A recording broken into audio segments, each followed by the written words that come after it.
Ayun, mapagpalang hapon po muli sa inyong lahat, mga sir, mga madam. At yan po yung dulo ng simula ng lupa na ating titingnan dito along National Road ulit. May gasolinahan na katapat. So nasa 30 meters frontage ulit ito. Ayan po yung boundary, yung bakod na yan, pas diretso po doon sa likod. So ito siguro hindi ko napapaliparan ng drone to, kitang kita na po yung boundary nya. Yung boundary nya doon, yun na yung pinaka boundary ng property. So di ko na siguro papaliparan ng drone ito, mga sir, mga madam. Ito po yung kanyang harap. Ayan, harap yung boundary. So itong pilapil na to, so titled seller name to, no sir, titled seller name. At hanggang doon, so hindi ko napapaliparan ng drone to kasi kitang kita naman yung boundary nya. Boundary. So kitang kita nyo na po, mga sir, mga madam, itong 6,000 square meter na ito dito sa bayan ng Santa Maria, halos boundary po ng Rosales. So mayroong dalawang katabing establishment na gasolinahan.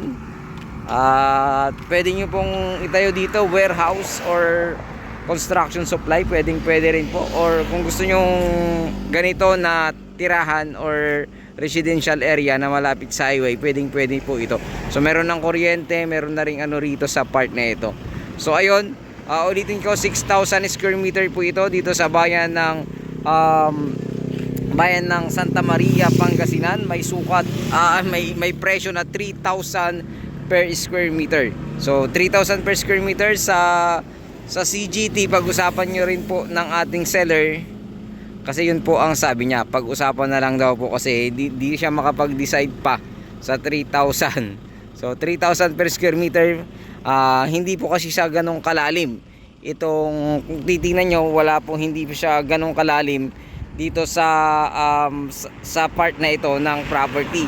So compare doon sa tinignan natin doon, ano po kasi mas malalim po doon compare dito. So ayun, sana magustuhan nyo po ito dito sa bayan ng Santa Maria, Pangasinan. Sukat nito 6,000, presyo nito 3,000 per square meter along National Highway, and titled seller name, wala pong extrajudicial settlement.